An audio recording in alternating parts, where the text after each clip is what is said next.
We are the Muckleshoot Indian tribe. We are the descendants of Indian people who lived off the resources of our ancestral lands for generations beyond count.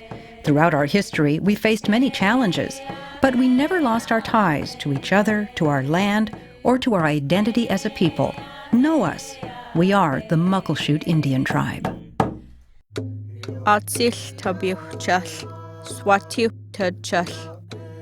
I'm Mike Jerry. My ancestors lived along the Green and White River watershed drainages. We hunted deer, elk, fished from the mountain headwaters down to the salt waters. I am Mike Jerry, proud son of Muckleshoot tribe. The biggest and best in the Northwest. This is what some people think of when they hear the name Muckleshoot, one of several tribal casinos in the Puget Sound region. But the Muckleshoot tribe is much more than a casino or a bingo hall.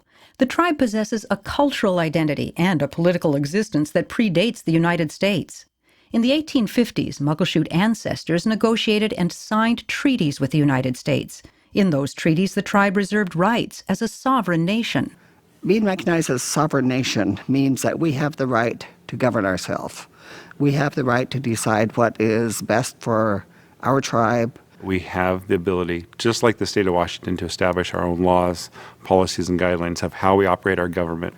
The Muckleshoot tribe, as a nation, operates businesses, generating income to support tribal government. And that income funds a number of priorities born of the tribe's values and a sense of place. Among those priorities is buying back ancestral land integral to the tribe's self-sufficiency, essential to its natural resources, and critical to the Muckleshoot culture.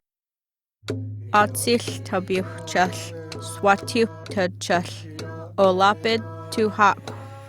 Muckleshoot tribe has been in the area for generations, hundreds of years, thousands of years. Muckleshoot ancestors fished, hunted, and gathered food throughout the greater Duwamish River watershed. They harvested resources from eastern Washington, across the crest of the Cascades westward to what is now Lake Washington, Lake Union, and into Puget Sound. The Muckleshoot ancestors were the people who lived in the entire drainage system of the Duwamish White River system.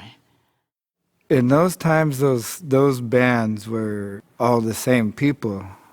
When asked to give up their lands and sign treaties with the U.S. government, the ancestors of the Muckleshoot faced an inevitable decision: accept the terms of the proffered treaties or refuse and hope for the best. Those individuals that had to make decisions at that time what tribe they want to go to, it wasn't an easy decision. They did it to help protect their people and what was still left. The native bands who resided along the Duwamish, Green, and White Rivers didn't call themselves Muckleshoot. They signed the treaties using the names of their village or native band affiliations. Then they waited for a reservation. When a portion of their ancestral homeland was finally set aside as a reservation, they were given an abandoned army post named Muckleshoot, located between the White and Green Rivers. The government decided to name us Muckleshoot. Although the tribe had a reservation, with virtually no roads, utilities, services, or work opportunities, life on the reservation was difficult. Basic health educational services were minimal, if not non-existent, on this reservation. We had no running water, no plumbing, no electricity, an outdoor toilet, and we packed our water from a stream that was near the house. We didn't go to doctors, we didn't go to hospitals. There were no jobs. All our fish went to the family. We'd go deer hunting, that went for the family. And when my dad was out of work and we went to work on the farms, that went to the family until they got enough groceries. In the early 20th century, virtually the entire Muckleshoot reservation was allotted to Muckleshoot families. Over the years, unemployment and poverty left many families with little choice. To live, they had to sell their land. When we were young, our parents had plenty of land. They were tricked into selling the property for little or nothing. I remember that we used to get like a turkey every Thanksgiving as payment for some of our land. By 1970, the Muckleshoot tribe's communally owned land on its reservation had dwindled to less than an acre. the site of the tribe's community center. Then, in one evening of flames, the community hall, the only tribally owned building on the reservation, was gone. The chimney is the only thing left of that building. The tribe had nothing at that time. Atsil tabiuchal, swatiu tudchal, alti slache. Despite the loss of land and natural resources that once formed the backbone of their world, the tribe persevered. When a federal court finally affirmed Muckleshoot treaty rights, the darkest days turned. Recognized as a sovereign government with rights to hunt, fish, and gather, the Muckleshoot built businesses to support tribal fishing fleets. Later, the Muckleshoot invested in gaming. Then came other diversified businesses, providing the income to improve living conditions and acquire the land needed for services, programs, and natural resource management. So they're buying it back, turning it back into reservations, so we have a land base where we can do things so that they can have employment for the reservation. Additionally, the land buyback bolsters and protects natural resources. The tribe has full-time biologists and provides funding for salmon hatcheries and rearing ponds. Our tribe don't just go out and just start taking resources off the land and not do anything about it. We put back before we start taking, so it's always there for our future. The land is tied to our heritage. The land means something to us. It's where we live, it's where we're going to stay, it's where we'll always be. Atsil tabiuchal, sa iab tabchal. My name is Marvin Starr, Sr. I was born and raised on the Muckleshoot Reservation. We hunted and fished. The salmon were very important to us because they were our life's blood. I am Marvin Starr, a proud son of the Muckleshoot Indian tribe. The Muckleshoot Indian tribe is a thriving tribal community, centered on the Duwamish and Cedar Rivers, Lake Washington, and the Green and White River watersheds in Washington's King and Pierce counties.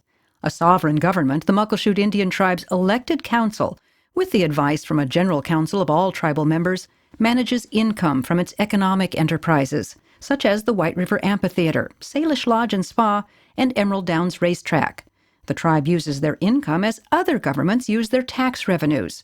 This income funds utilities, education, health and human services. It also creates jobs and spending that support non-tribal residents and businesses in Washington state. Yeah, the Muckleshoot tribe is the second largest employer in South King County. There's a lot of people that are not employed directly by the tribe, but are, influenced by the tribe's economic development activities. The current success story of the Muckleshoot Indian tribe is, however, best understood by the past. It's a past of hard-fought battles to secure treaty rights, a past of promises unmet and promises redeemed through the life cycle of salmon. Atsil tabiuchal, sa iab tabchal, olapid tuhak. We're a people of the salmon, people of the water. We're a fishing-based people. Long before the state of Washington was a state, before the U.S. federal government laid claim to their homelands, the ancestors of the Muckleshoot tribe ranged east, across the crest of the Cascade Mountains, and westward throughout creeks, rivers, and saltwater environments of Puget Sound. All of these people depended not only on the various freshwater resources and land resources of the territory, but also the marine fisheries and the marine mammals and birds and so forth that were taken in the salt water. The treaties guaranteed the tribal nation's sovereignty and self-governance, plus the right to fish, hunt, and gather in their usual and accustomed places. Salmon was really important to the tribe.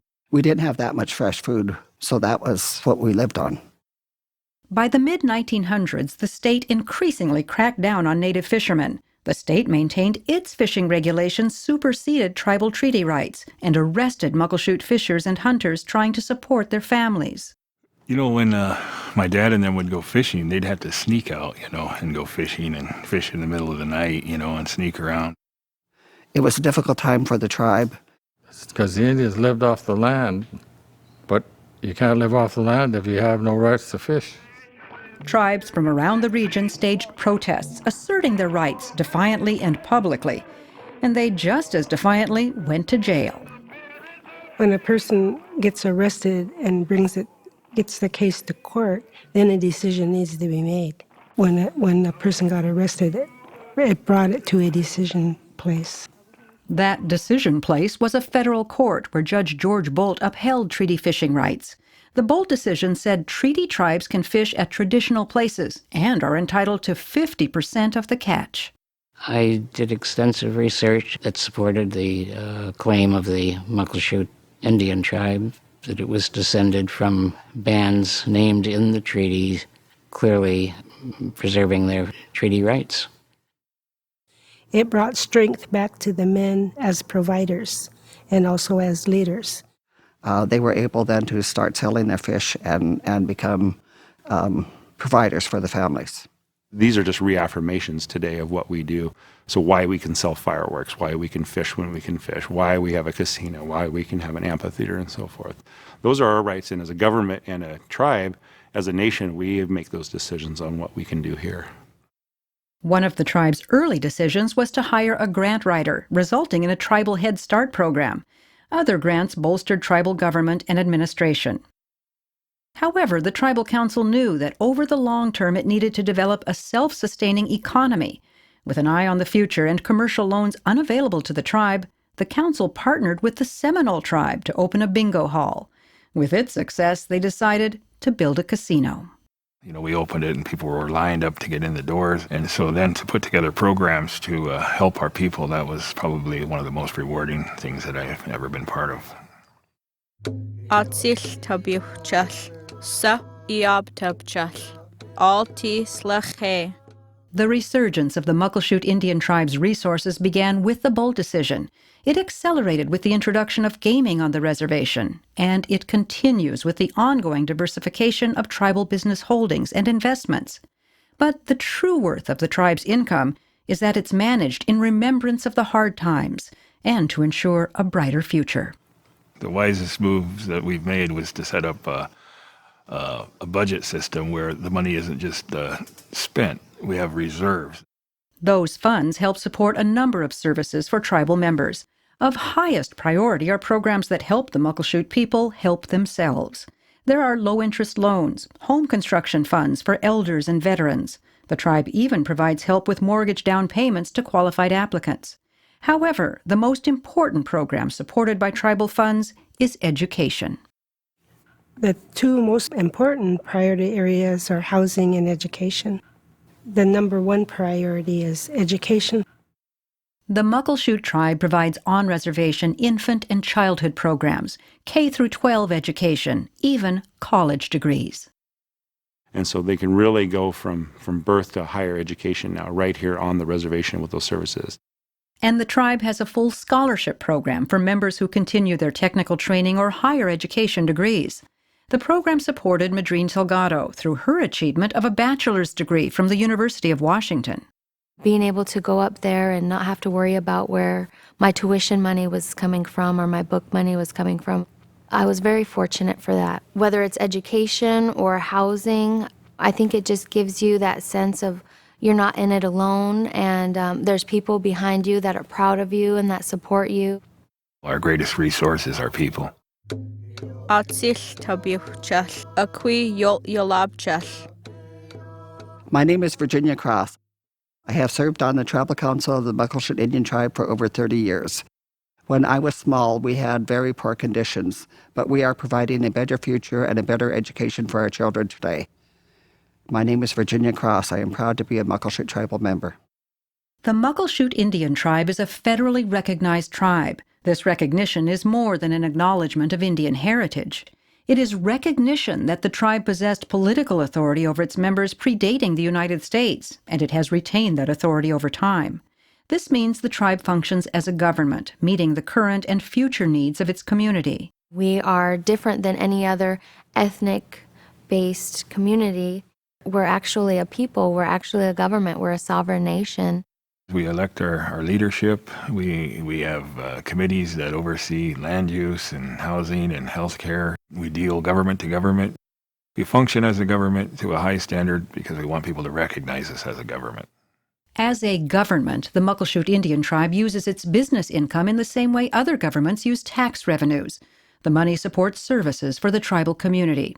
Muckleshoot business income goes toward roads, utility systems, public safety, and courts. That income also supports health and human services, education, housing, and economic development. And the income funds robust fisheries, wildlife, and preservation departments to manage and preserve Muckleshoot natural resources. Thus, the majority of tribal revenues go toward funding the common good, rather than paying dividends to individual tribal members. I'm just glad that Muckleshoot had the vision that they were going to take care of their people. By building homes, by providing education, by providing social services, by providing daycare, and the tribal school and health services, everything that the tribe needs. And beyond tribal needs, the Muckleshoot economy supports the well-being of thousands of non-tribal families. We're the second largest employer in South King County. There's a lot of people that benefit from what we're doing. Local governments, schools, churches, and charities also benefit from Muckleshoot businesses. In the spirit and tradition of community giving, the Muckleshoot Indian tribe yearly contributes millions of dollars to hundreds of nonprofits throughout Washington. And the people from the Muckleshoot tribe are always trying to help others. We are honored that we have been selected to be a part of this bigger picture because it's a systemic effort by the Muckleshoot tribe in making a difference in the state of Washington. Without the support of groups like the Muckleshoot tribe, Pediatric Interim Care Center couldn't exist, couldn't do what it does. It's not just about us, it's about our neighbors too, and helping them out and making sure that quality of life is risen for everybody, not just us. While the progress made in less than a generation engenders pride and hope in the Muckleshoot community, the tribe is ever vigilant to preserve the lessons, leadership, and vision of its elders. Young people learn respect from the elders and give respect to the elders, but also the elders have a lot of wisdom. That wisdom of the elders is vital, because the tribe's future continues to be forged by a time not so long ago. Atsil tabiuchal, akwi yol yolabchal, olapid tu hak. My first visit to the Muckleshoot Indian Reservation and meeting with some of the people there was just a social visit. This was in 1949, and I was stunned. They had no water system, obviously no indoor plumbing, no light except from a gas lantern that you lit, almost non-existent employment. And it's more of a shock to me now to come back and see where they are today. I think it's a testament to just never giving up. Atsil tabiuchal, akwi yol yolabchal, alti slache. As the Muckleshoot Indian tribe forges ahead, the goal is clear: use the tribal income to meet the continuing and future needs of tribal members. There are existing cultural and human services needing support, plus programs and facilities yet to be funded. Then there are the needs of the tribe's youth. I would really like to see different kind of programs offered for youth. There's a lot of work to do with education and other social, issues that we have to deal with. Now I feel like we're getting there. And we can continue to strive to be better and have a better place for our kids. The future of the Muckleshoot tribe will always be rooted in the past, from honoring the wisdom of the elders and preserving their cultural traditions to the tribe's conservation of its natural resources. Muckleshoot community values are born of their ancestors. It's not just about you, it's not just about one family, it's about all of us. That sense of community really is handed down from generation to generation. To me, you're nothing without that. That's your foundation. That history part is your foundation. I think it's wise for people to know that we are Muckleshoot, that we were born here at Muckleshoot, we will live here at Muckleshoot, we will be here forever.